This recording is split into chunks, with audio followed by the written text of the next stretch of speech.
क्या आप मोटापा से परेशान हैं? यहाँ तक कि आपको उठने बैठने, यहाँ तक कि आपको वॉशरूम करने में भी दिक्कत हो रही है और आपका पेट जो है जो पूरी तरीक़े से बाहर आ चुकी है। आई मीन बैलून शेप का आपका पेट हो गया है और आपको बहुत सारे परेशानी का सामना करना पड़ रहा है। तो आप 30 दिन अपने आप को दीजिए। मैं गारंटी लेता हूँ कि आपका पेट जो बाहर निकला हुआ है, I mean like balloon shape का हो चुका है, वो धीरे धीरे रिड्यूस हो जाएगा। आपको अपने आप को सिर्फ 30 दिन देना है। आप घर बैठे ही आप अपने स्टोमक को, आई मीन आपका जो बैलून शेप का जो स्टोमक हो गया है उसे आप रिड्यूस कर सकते हैं।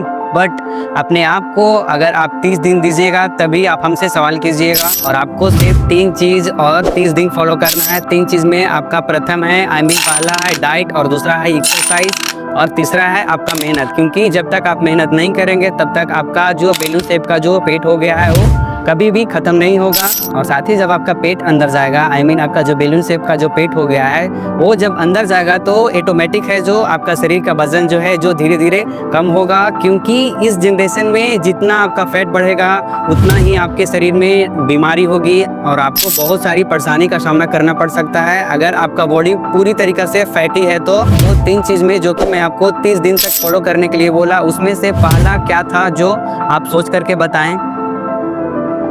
हाँ, तो पहला था डाइट। क्योंकि 70% बॉडी का जो फैट है जो हम लोग को खाने से ही रिड्यूस हो सकता है। अगर आपका फैट ज़्यादा है तो जब तक हम लोग अच्छी तरीक़ा से डाइट को मेंटेन नहीं करेंगे, आई मीन समय पे खाना नहीं खाएंगे, और हम लोग को क्या क्या खाना चाहिए अगर हम लोग के बॉडी फैटी हो गया है तो, और हम लोग अच्छी तरीक़ा से डाइट को नहीं जानेंगे कि जब हम लोग का बॉडी फैटी हो जाता है तो हम लोग को क्या क्या डाइट में लेना चाहिए और कब क्या खाना चाहिए, तब तक जो है हम लोग का बॉडी का जो फैट है वो रिड्यूस नहीं होगा। तो सबसे पहले आप अपने डाइट में जब आप सोने जाते हैं तो उस समय 1 गिलास आप पानी लें और ग्लास के पानी में 1 चम्मच आप सौंफ लें, जिसे हम लोग फिनेल सीड्स बोलते हैं, उसे आप ग्लास के पानी में डाल दें। और जब आप सुबह उठें तो बाथरूम जाएं, बाथरूम से आने के बाद फिनेल सीड्स को अच्छी तरीक़ा से छान लें और जो पानी बचा हुआ है उसे आप धीरे धीरे पी लें। और छानने के बाद जो फिनेल सीड्स बचा है उसे आप धीरे धीरे चबा करके खाएं, जिससे आपके डाइजेशन में अगर किसी तरीक़ा की प्रॉब्लम होती है, जैसे कि आपको मल को त्याग करने में दिक्कत होती है और आपका खाना सही से नहीं पचता है, तो अगर आप एम्प्टी स्टोमक सुबह सुबह 1 गिलास सूप का पानी पीते हैं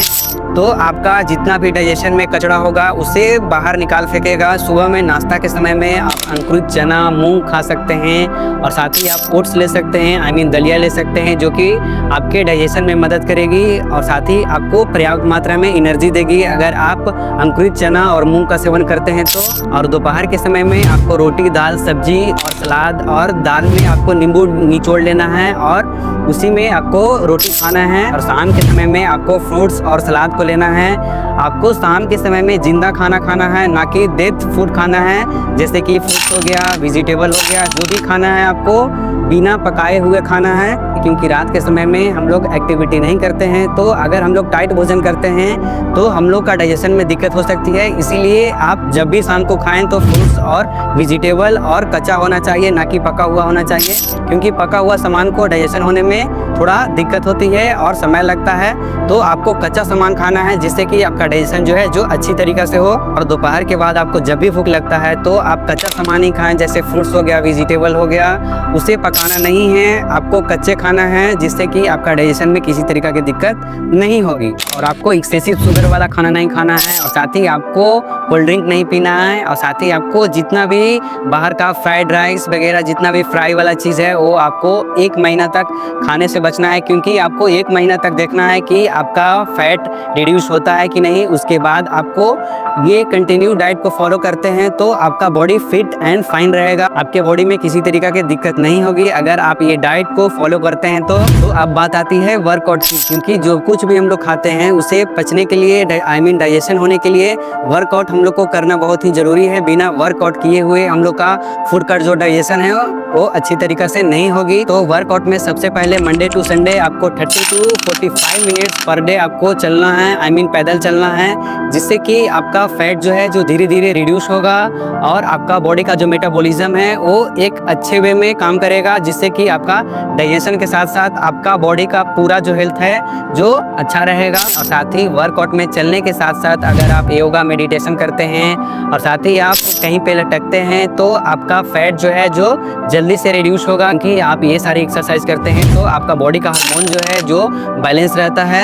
अगर आप वर्कआउट के साथ साथ एक्सरसाइज को कंसिस्टेंटली अगर 30 डेज तक मेंटेन रखते हैं तो गारंटी है कि आपका फैट 4 to 5 kg पक्का रिड्यूस होगा। पर अगर आप कंसिस्टेंटली नहीं करते हैं और बीच में स्किप कर देते हैं एक्सरसाइज को और डाइट को प्रॉपर मेंटेन नहीं करते हैं तो आपका फैट फिर से गेन होना बढ़ना स्टार्ट हो सकता है। तो ये वर्कआउट आपको कंसिस्टेंटली 1 to 30 डेज तक करना है, फिर आपको रिजल्ट आपके सामने होगा। और अगर आप ये सारे वर्कआउट और डाइट को मेंटेन करते हैं तो आपका लगभग ओवरऑल हेल्थ जो है जो वेल एंड गुड हो जाएगा और आपका डाइजेशन के साथ साथ आपके बॉडी जो है जो फिट रहेगा, आपको पर्याप्त मात्रा में नींद आएगा। अगर आप ये वर्कआउट के साथ साथ अगर आप ये डाइट को मेंटेन करते हैं तो कंसिस्टेंटली 1 to 30 डेज आप करना ना भूलें। और साथ ही ये वर्कआउट के साथ साथ आप डाइट को 30 डेज तक मेंटेन करते हैं तो इसके दौरान आपको 7 से 8 घंटा सोना है और आपका जो रात का भोजन होगा वो 8 बजे से पहले कर लेना है। इसके बाद आपको कुछ भी नहीं खाना है। तो ये सारे चीज़ को आप ध्यान में रखते हुए अगर आप कंसिस्टेंटली 30 डेज तक करते हैं तो आपका रिजल्ट आपके सामने होगा। तो आई होप कि ये वीडियो आपको अच्छा लगा होगा। तो प्लीज़ मेरे चैनल को सब्सक्राइब करें, साथ ही साथ लाइक करें, शेयर करें। Okay, thank you guys, take care, bye bye, have a nice day.